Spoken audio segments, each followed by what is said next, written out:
Hi all. നമുക്കറിയാം U G C NET examination എന്ന് പറയുന്നത് വളരെ പ്രധാനപ്പെട്ട ഒരു എക്സാമിനേഷനാണ്. ഒരു അക്കാഡമിക് സ്ട്രീമിലേക്ക് പോകുന്ന ഒരു ഉദ്യോഗാർത്ഥിയെ സംബന്ധിച്ചിടത്തോളം തൻ്റെ പഠനത്തിൻ്റെ ഒരു എക്സ്ട്രീം ലെവലിലേക്ക് എത്തണമെങ്കിൽ അടിയന്തരമായിട്ട് പാസ്സാകേണ്ടുന്ന അല്ലെങ്കിൽ എസെൻഷ്യലായിട്ട് പാസ് ചെയ്യേണ്ടുന്ന ഒരു ക്വാളിഫിക്കേഷൻ എക്സാമിനേഷനാണ് യു ജി സി നെറ്റ് എന്നുള്ളത്. ഒരു റെഗുലർ ത്രൂ ഔട്ട് പ്രാക്ടീസോടുകൂടി അല്ലെങ്കിൽ നിരന്തരമായ പ്രയത്നത്തോടുകൂടിയാണ് എല്ലാവരും ഈ ഒരു ലക്ഷ്യം കരസ്ഥമാക്കുന്നത്. ഇതറിയാത്ത ചിലരെങ്കിലും ഉണ്ടാകും. ആദ്യമായിട്ട് ഈ ഒരു എക്സാമിനേഷനെ പറ്റി കേൾക്കുന്ന കുറച്ച് ഉദ്യോഗാർത്ഥികൾ ഉണ്ടായിരിക്കും. അവരെയാണ് നമ്മൾ പ്രധാനമായിട്ടും ഈ വീഡിയോയിലൂടെ ഗൈഡ് ചെയ്യാൻ ഉദ്ദേശിക്കുന്നത്. നമുക്ക് യു ജി സി നെറ്റ് പ്രധാനമായിട്ടും 2 എക്സാമുകൾ ഒരു വർഷം ഉണ്ടാകാറുണ്ട്. ഏണസ്റ്റ് അക്കാഡമി പ്രധാനമായിട്ടും കമ്പ്യൂട്ടർ സയൻസ് റിലേറ്റഡ് ആയിട്ടുള്ള എക്സാമിനേഷൻ ആണ്. ഇതിൽ 2 ഭാഗങ്ങളാണുള്ളത്. ഒന്ന് ജനറൽ ടോപ്പിക്, അതായത് U G C NET apply ചെയ്യുന്ന എല്ലാ സ്ട്രീമിലുള്ള ഉദ്യോഗാർത്ഥികളും എഴുതേണ്ടുന്ന ജനറൽ പേപ്പറും ശേഷം സബ്ജക്ട് ഡെപ്ത് നോളജ് നടക്കുന്ന മറ്റൊരു ഭാഗവും ഉണ്ടായിരിക്കും. അപ്പോൾ സ്വാഭാവികമായിട്ടും നമ്മുടെ തയ്യാറെടുപ്പുകൾ എപ്പോൾ തുടങ്ങണം എന്നുള്ളത് വളരെ പ്രധാനപ്പെട്ട ഒരു കാര്യമാണ്. ഇതൊരു കണ്ടിന്യൂസ് പ്രോസസ് ആയതുകൊണ്ട് തന്നെ നമ്മുടെ പഠനം ഇപ്പോൾ തന്നെ തുടങ്ങണം. ഇപ്പോൾ തുടങ്ങുകയല്ല, പഠിച്ചുകൊണ്ടിരിക്കുന്നവർ തന്നെ ഇപ്പോഴും കണ്ടിന്യൂസ് ആയിട്ട് പഠിച്ചുകൊണ്ടിരിക്കുക. കാരണം നമ്മുടെ അൾട്ടിമേറ്റ് ആയിട്ടുള്ള ലക്ഷ്യം പലപ്പോഴും JRF ആണ്. JRFന്റെ മാർക്ക് പലപ്പോഴും വേരി ചെയ്തിരിക്കും. ഒരു റെഗുലർ കട്ട് ഓഫ് നമുക്ക് പറയാൻ പറ്റുകയില്ല. ഓരോ വർഷങ്ങളിലും അതിന്റെ മാനദണ്ഡങ്ങൾ മാറിക്കൊണ്ടിരിക്കും. അപ്പോൾ നമ്മുടെ അൾട്ടിമേറ്റ് ആയിട്ടുള്ള ലക്ഷ്യം എന്ന് പറഞ്ഞു കഴിഞ്ഞാൽ ഒരു JRF നേടുക എന്നുള്ളതാണ്. JRFനെ സംബന്ധിച്ചിടത്തോളം പ്രായപരിധി ഉള്ള ഒരു കാര്യമാണ്. ആ ഒരു ഘട്ടത്തിൽ ആ ഒരു പ്രായപരിധിക്കുള്ളിൽ തന്നെ നമ്മൾ ആ ഒരു വലിയ മൈൽ സ്റ്റോൺ നമ്മൾ കരസ്ഥമാക്കേണ്ടതുണ്ട്. അപ്പോൾ മനസ്സിലാക്കേണ്ടത് നമ്മൾ തയ്യാറെടുപ്പ് തുടങ്ങേണ്ടത് ഇപ്പോൾ തന്നെയാണ്. ഇനി നമ്മുടെ മുമ്പിലുള്ള ഡിസംബർ സൈക്കിളാണ്. ഇനിയും ജൂൺ സൈക്കിള് നമ്മൾ കഴിഞ്ഞു. ഇനിയും ഇപ്പോൾ തന്നെ പഠനം തുടങ്ങിയിട്ട് നമ്മൾ ഡിസംബർ സൈക്കിളിലേക്ക് പോവുകയാണ്. അതുപോലെ തന്നെ എക്സാമിനേഷൻ സംബന്ധിച്ചിടത്തോളം നമ്മൾ ധാരാളം റിവൈസ് ചെയ്യേണ്ടതുണ്ട്. പ്രീവിയസ് ഇയർ ക്വസ്റ്റ്യൻ പേപ്പറുകൾ വർക്കൗട്ട് ചെയ്യേണ്ടതുണ്ട്. പ്രീവിയസ് ഇയർ ക്വസ്റ്റ്യന്റെ ഏരിയാസ് കൃത്യമായിട്ട് അസസ് ചെയ്യേണ്ടതുണ്ട്. പലപ്പോഴും പ്രീവിയസ് ഇയർ ക്വസ്റ്റ്യൻ പേപ്പർ അതുപോലെ റിപ്പീറ്റ് ചെയ്യാത്തൊരു എക്സാമിനേഷനാണ് യു ജി സി നെറ്റ് എന്നുള്ളത്. ഇനി U G C NET computer സയൻസിനെ നമ്മളൊരു സിംഗിൾ പ്ലാറ്റ്ഫോമിലേക്ക് എടുത്തു കഴിഞ്ഞാൽ അതിനകത്ത് പേപ്പർ 1 എന്ന് പറയുന്ന ഒരു ടോപ്പിക്കിലേക്ക് എത്തുമ്പോൾ അതിനകത്ത് പ്രധാനമായിട്ട് വരുന്നത് general teaching, research aptitude, computer science and application, ഇങ്ങനെയുള്ള ടോപ്പിക്കുകളാണ്. ഇനിയും ഡ്യൂറേഷൻ എന്ന് പറഞ്ഞാൽ 3 മണിക്കൂറാണ് 2 പേപ്പറിനും കൂടി വരുന്നത്. കമ്പ്യൂട്ടറൈസ്ഡ് എക്സാമിനേഷൻ ആണ് നടക്കുന്നത്.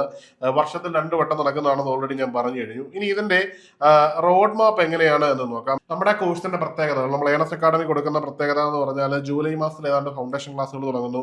ഓഗസ്റ്റിൽ കോഴ്സുകൾ ഏറെക്കുറെ നമ്മൾ യൂണിറ്റുകൾ മുഴുവൻ കംപ്ലീറ്റ് ചെയ്യുന്നു. ഇനി അടുത്തതായിട്ട് സെപ്റ്റംബറോട് കൂടി ഡീപ്പായിട്ടുള്ള ഒരു ഡൈവ് തുടങ്ങുകയാണ്. ഇനി അതിനുശേഷം ഒക്ടോബർ മുതൽ നമ്മൾ പ്രാക്ടീസ് ലെസൺ തുടങ്ങുകയും പിന്നീട് അവസാന ഘട്ടമായിട്ടുള്ള നവംബർ മുതലുള്ള റിവിഷനും ആ ഒരു രീതിയിലാണ് നമ്മൾ ഓൾറെഡി നമ്മുടെ ഒരു സ്റ്റഡി പ്ലാൻ മുമ്പോട്ട് കൊണ്ടുപോകുന്നത്. ഇനി നമുക്ക് സിലബസിൽ എന്തൊക്കെയാണ് ഡീറ്റെയിൽ ആയിട്ടുള്ളത് എന്ന് നോക്കാം. അതിലേക്ക് എത്തുമ്പോൾ പേപ്പർ 1 എത്തിയാൽ പ്രധാനമായിട്ടും teaching aptitude, comprehension, mathematical reasoning, aptitude, data interpretation, people development and environment തുടങ്ങിയ കണ്ടന്റുകളൊക്കെ വരുന്ന ഒരു പേപ്പറാണ് പേപ്പർ 1 വരുന്നത്. ഒപ്പം റിസർച്ച് ആപ്റ്റിറ്റ്യൂഡ് ഉണ്ട്, കമ്മ്യൂണിക്കേഷൻ ഉണ്ട്, ലോജിക്കൽ റീസണിംഗ് ഉണ്ട്, ഇൻഫർമേഷൻ ആൻഡ് കമ്മ്യൂണിക്കേഷൻ ടെക്നോളജി ഉണ്ട്, ഹയർ എഡ്യൂക്കേഷൻ സിസ്റ്റം ഉണ്ട്, മാത്തമാറ്റിക്കൽ റിലേറ്റഡ് ആയിട്ടുള്ള ഓപ്പറേഷൻസ് ഉണ്ട്. അങ്ങനെ പല കാര്യങ്ങൾ വരുന്നതാണ് പേപ്പർ 1 എന്ന് പറയുന്നത്. ഇനി പേപ്പർ 2 നമ്മുടെ ഡെപ്ത് സിലബസ് ആണ് അസസ് ചെയ്യുന്നത്. ഈ ഒരു സിലബസിന്റെ പ്രത്യേകത പറഞ്ഞാൽ നമ്മുടെ സബ്ജക്റ്റിൽ നിന്ന് വരുന്നതാണ്. വളരെ ആഴത്തിലുള്ള അറിവ് ഈ ഒരു സബ്ജക്റ്റിൽ ഉണ്ടാവണം എന്നുള്ളത് വളരെ പ്രധാനപ്പെട്ടതാണ്. ആദ്യമായിട്ട് discrete structure and optimization, computer system architecture, programming language and computer graphics, databases management system, system software and operating system, software engineering, data structure and algorithms, theory of computation and compilers, data communication and computer network, artificial intelligence തുടങ്ങിയ കാര്യങ്ങളെല്ലാം ഇതിൽ പ്രധാനമായിട്ട് വരുന്നുണ്ട്. ഇനി നമ്മുടെ ഈ ഒരു അടുത്ത സെഷനിലേക്ക് നമ്മൾ ഫോക്കസ് ചെയ്യുമ്പോൾ നമ്മുടെ ലക്ഷ്യം എന്ന് പറഞ്ഞു കഴിഞ്ഞാൽ പ്രധാനമായിട്ടും JRF ഓറിയന്റഡ് ആയിരിക്കണം നമ്മൾ മുമ്പോട്ട് പോകേണ്ടത്. അതിൽ തന്നെ സ്റ്റാർട്ട് ചെയ്യാനുള്ള ഏറ്റവും റൈറ്റ് ടൈമാണ് ജൂൺ സൈക്കിളിൽ നമ്മൾ ഓൾറെഡി സ്റ്റാർട്ട് ചെയ്യണം. ഡിസംബറിന്റെ ഓൾറെഡി നമുക്കറിയാം നമ്മുടെ മുമ്പിൽ എക്സാമിനേഷൻ കഴിഞ്ഞിരിക്കുന്നു. ഇനിയും നമ്മുടെ മുമ്പിൽ 5 മാസങ്ങളുണ്ട്. 5 മാസങ്ങളെ കൃത്യമായിട്ട് യൂസ് ചെയ്ത് കഴിഞ്ഞാൽ നമുക്ക് നമ്മുടെ മുമ്പിൽ 3 ലക്ഷ്യമാണ്. ആദ്യമായിട്ട് നമ്മൾ ലക്ഷ്യമാക്കേണ്ടത് ജൂനിയർ റിസർച്ച് ഫെലോഷിപ്പ് ആണ്, JRF ആണ്. അറ്റ്ലീസ്റ്റ് നെറ്റെങ്കിലും ക്രാക്ക് ചെയ്യണം. നെറ്റും ക്രാക്ക് ചെയ്യാത്തവർക്ക് PhD എന്ന് പറയുന്ന ഓപ്ഷൻ ഉണ്ട്. ഈ 3 ലക്ഷ്യങ്ങൾ നമ്മൾ ഘട്ടം ഘട്ടമായിട്ട് നേടിയെടുക്കേണ്ടതാണ്. അറ്റ്ലീസ്റ്റ് ഏതെങ്കിലും ഒരു ലക്ഷ്യത്തിലെങ്കിലും നമ്മൾ എത്തേണ്ടതുണ്ട്.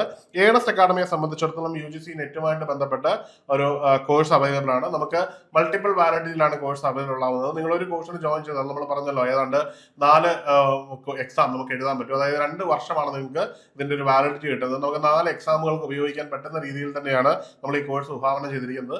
അതായത് നമുക്ക് ഒരു കോഴ്സിന് ജോയിൻ ചെയ്താൽ നിങ്ങൾ ഡെഡിക്കേറ്റ് ചെയ്ത് പഠിക്കുകയാണെങ്കിൽ തീർച്ചയായിട്ടും നിങ്ങൾക്ക് UG UGC നെറ്റും JRF ഒക്കെ കരസ്ഥമാക്കാൻ പറ്റുന്ന രീതിയിൽ തന്നെയാണ് ഏണസ്റ്റ് അക്കാഡമി കോഴ്സ് നൽകുന്നത്. അപ്പോൾ കമ്പ്യൂട്ടർ സയൻസുമായിട്ട് ബന്ധപ്പെട്ട വ്യത്യസ്ത എക്സാമുകളിൽ വലിയ റിസൾട്ട് ഉണ്ടാക്കാൻ കഴിഞ്ഞിട്ടുള്ള ഒരു സ്ഥാപനമാണ് ഏണസ്റ്റ് അക്കാഡമി. അതുകൊണ്ട് തന്നെ നിങ്ങൾക്ക് ഉറപ്പായിട്ടും ഈ ഒരു കോഴ്സിൽ ജോയിൻ ചെയ്യാവുന്നതാണ്. അപ്പോൾ എല്ലാവരും കോഴ്സിൽ ജോയിൻ ചെയ്യുക. കോഴ്സിന്റെ വിശദ വിവരങ്ങൾക്കായിട്ട് താഴെ ഒരു ഗൂഗിൾ ഫോം ഉണ്ട്, അത് ഫില്ല് ചെയ്യാവുന്നതാണ്. അല്ലെങ്കിൽ ഇതിൽ കാണുന്ന നമ്പറിൽ ബന്ധപ്പെടാവുന്നതാണ്. മറ്റൊരു വീഡിയോയിൽ കാണാം. Good bye.